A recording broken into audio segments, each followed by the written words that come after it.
የብፁዕነት መገለጫ አላህ ያከበራት ራሷን የጠበቀች ከዓለማት ሴቶች በዘመኗ ከነበረው የመረጣት መርየም ዓለይሃ ሰላም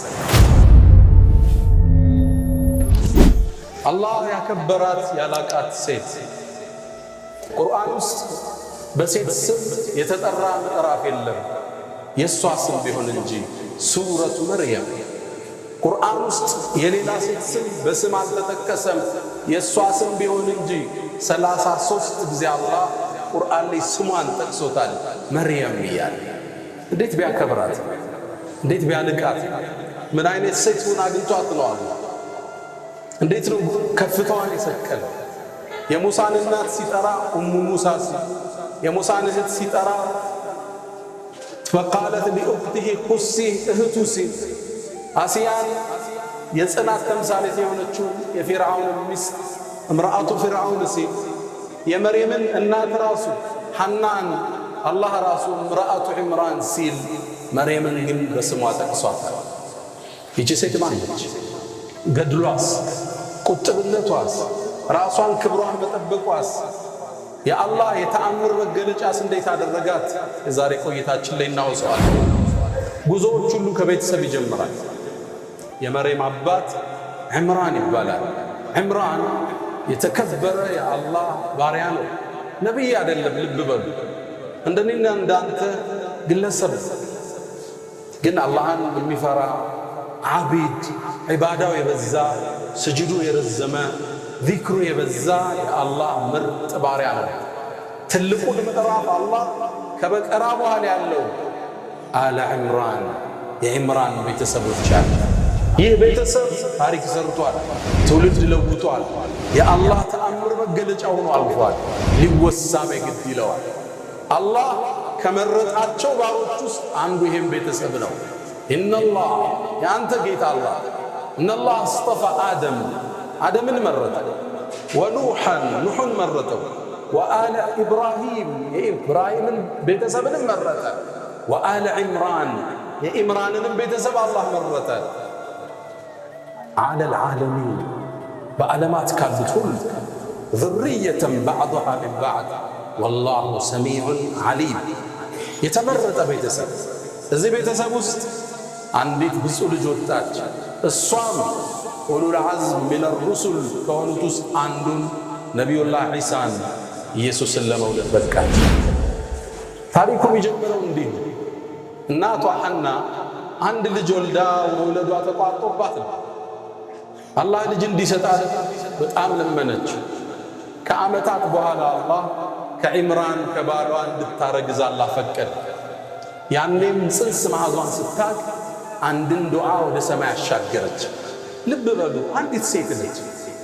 ያወራችው ኖሬ ግን አላህ ተቀብሎት ቁርአን ውስጥ ተረከለት። አንተ አታውቅም ያረከውን ዱዓ የዓለማት ጌታ ተቀብሎ አስተላልፎት ፈጽሞልን ሊሆን ይችላል። አላህን ተመሳጠረችው።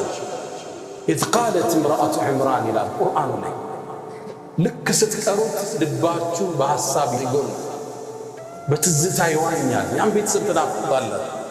ኢዝ ቃለት እምረአቱ ዒምራን ኢዝ ቃለት ሚለው ላይ ተፍሲሩ እዝኩር ሚለው ቃል ወድቋል።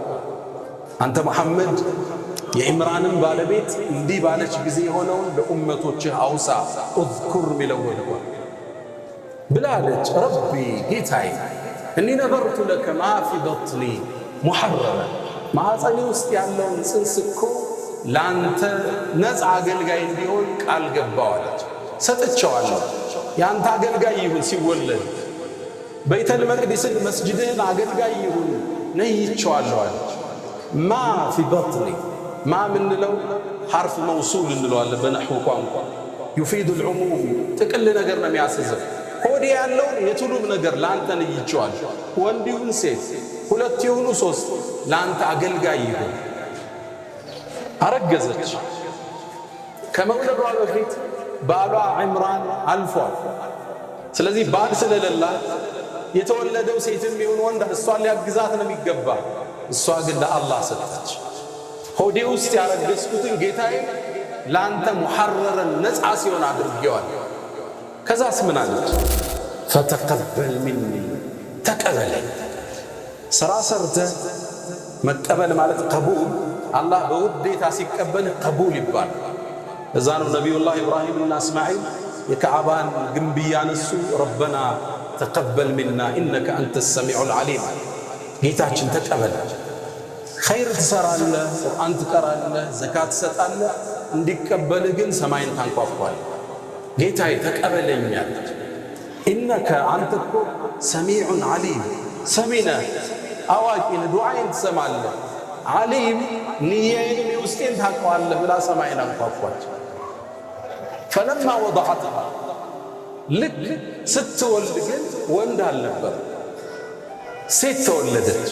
የጠበቀችው ወንድ ሆኖ ዳዕዋን የሚያግዝ የዒምራንን የባሏን ኃላፊነት የሚወጣ መስጂድ የሚኸድም በኒ እስራኤሎችን ለማጥናት የሚታገል ሰው እንዲሆን ነው ንያዋ። ሴት ወለደች፣ ደነገጠች። ቃለት ብላለች ረቢ ወضዕቱሃ ኡንታ ሴት እኮ ወለዱ። ሴት ደግሞ እንደ ወንድ አይደለም። አላህ ምን እንደወለደች ጠቅቆ ያውቃል። ግን ይሁን አለች። ወኢኒ ሰመይቱሃ መርየም ስሟን መርየም ብየዋል። መርየም ማለት የአላህ ባሪያ አገልጋይ ማለት ነው። ሴትን ትሆን ለአንተ አገልጋይ ግን ቃል ገብቻታል። ከዛ ባስከተለች አንድ ወፍራም ዱዓ ወኢኒ ኡዒዙሃ ቢከ ወዙርየተሃ ሚነ ሸይጣን ረጂም እኔ እኮ እሷንም ይሁን ከእሷ በኋላ የሚመጣውን ትውልድ ከሸይጣን እንድትጠብቃቸው ጠይቀሃለሁ አለች። ይህ አንዲት ሴት ያደረገችው ዱዓ የአዛኞች አዛኝ አላህ ግን ዱዓዋን ተቀበላት። ፈተቀበለሃ ረቡሃ ቢቀቡልን ሐሰን ጌታሃ ስጦታዋ ነዝሯን ተቀበላት። መርየምንም ወአንበተሃ ነባተን ሐሰንን አሳምሮ መርየምንም አሳደገልን። ልብ በሉ ዒምራን ስለሌለ አባት ነበር ለልጅ ስም የሚያወጣው፣ አባቷ ግን የለም። መርየም ስትወለድ የቲም ነች። እሷ ነው ስም ያወጣችላት። ወኢኒ ሰመይቱሃ መርየም መርየምን አላህ ጥበቃ አደረገላት። ስትወለድ ሸይጣን አልነካትም። መርየም ነቢዩና ሙሐመድ ሰለላሁ ዐለይሂ ወሰለም ከማ ፊል ቡኻሪ ምን ሐዲስ አቢ ሁረይራ አቡ ሁረይራ ባስተላለፉት ላይ ማ ሚን በኒ አደም ይውለድ የአደም ልጅ እኮ ማንም አይወለድም። ማንም ነቢያትን ሩሱሎች ሸይጣን ሆዳቸውን ሲወለዱ ጠላትነቱን ሊገልጽ ሆዳቸውን ሕፃኑን ይመተዋል። ያኔ ፈየስተሂሉ ሷሪኸን ሕፃኑ ያለቅሳል። እዛ ነው የሚጀምረው። መጣህ ብሎ ነው የሚቀበለው።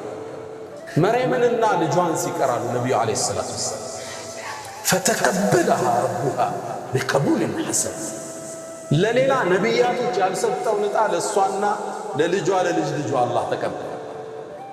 አንተ የምታደርገው ዱዓ የሰማይን በር ከፍቶ ተአምር ሊፈጽም ይችላል። ይህን ነው አላህ ሊያስተምረን የፈለገ። መርየምም ማደግ ጀመረ። እናቷ ለቤተል መቅዲስ አገልጋይ ነይታታለች። ስለዚህ ወደዛ የምትሄድበት ዕድሜ ሲደርስ ሴት ነች። መስጂድ ውስጥ ገብታ እንዴት ታገልግል? እዛ ውስጥ እንዴት ነው የምትኖረው? ማን ይንከባከባል? ኃላፊነት የሚወስድ ሰው ያስፈልጋል። መጣችና ዘከሪያ የመጀመሪያ ልጇን ያገባ ባሏ ነው ነቢዩላህ ዘከሪያ። መጣች፣ ጥያቄ ያቀረበች፣ መርየምን ተረከቡኝ አለች። እዛ ውስጥ ገብታ መስጂዱ ኑሮዋ እዛ እንዲሆን እዛው እንድትሰግድ አላህ እንድታመልክ ሰጋጆችን እንድትከድም። ዘከሪያ መውሰድ ሲፈልግ ግን የዒምራንን ቤተሰብ ልቅና የሚያውቁት ቀሳውስቶች ዑለማዎቹ እኛ ምድሉ ይገባናል። መርየምን ለመንከባከብ ግጭት ተፈጠረ፣ ውዝግብ ተፈጠረ። ውዝግቡንም ለመዳኘት አንድ ሐሳብ ቀረበ። በቃ ዕጣ እንጣጣ፣ እንጨት እንጣጣ፣ እሱ ይዳኘን ተባለ። ሻው እንጨቶች ያዙና የሚፈስ ወንዝ ላይ ወስደው ጣሉት። ከወንዙ ፍሰት በተቃራኒ የሄደለት ሰውዬ እንጨቱ እሱ መርየምን ይንከባከባል ተባለ። እንጨቱም ሲጣል ለዘከሪያ ወጣለት። ልባቸው እንዲረጋጋ እንደገና ሞከረ፣ ለሱ ወጣ። 3 ጊዜ ለዘከሪያ ወጣ። ለዛ ነው አላህ ወከፈለሃ ዘከሪያ እሷን የመንከባከብ ኃላፊነትን ዘከሪያ ወሰዳል። ለነቢዩ ዓለይሂ ሰላቱ ወሰላም የነ መርየምን የነ ዘከሪያን ታሪክ ይተርክላቸውና ዛሊክ ይኸው የነገርነው እኮ ሚን አንባኢል ገይብ ከሩቅ ሚስጥር ነው የነገረን። አንተ እኮ ከነሱ መሃል አልነበርክም። ዕጣ ሲጣጣሉ አዩሁም የክፍሉ መርየምን እኔ ነው የሚገባኝ እኔ እያሉ ዕጣ ሲጣጣሉ አንተ መሐመድ እነሱ መሃል አልነበርክም። ወማ ኩንተ ለደይህም ኢዝ የኽተሲሙን እነሱ መሃል ውዝግብ ሲፈጠር መች ነበርክና ይላቸዋል።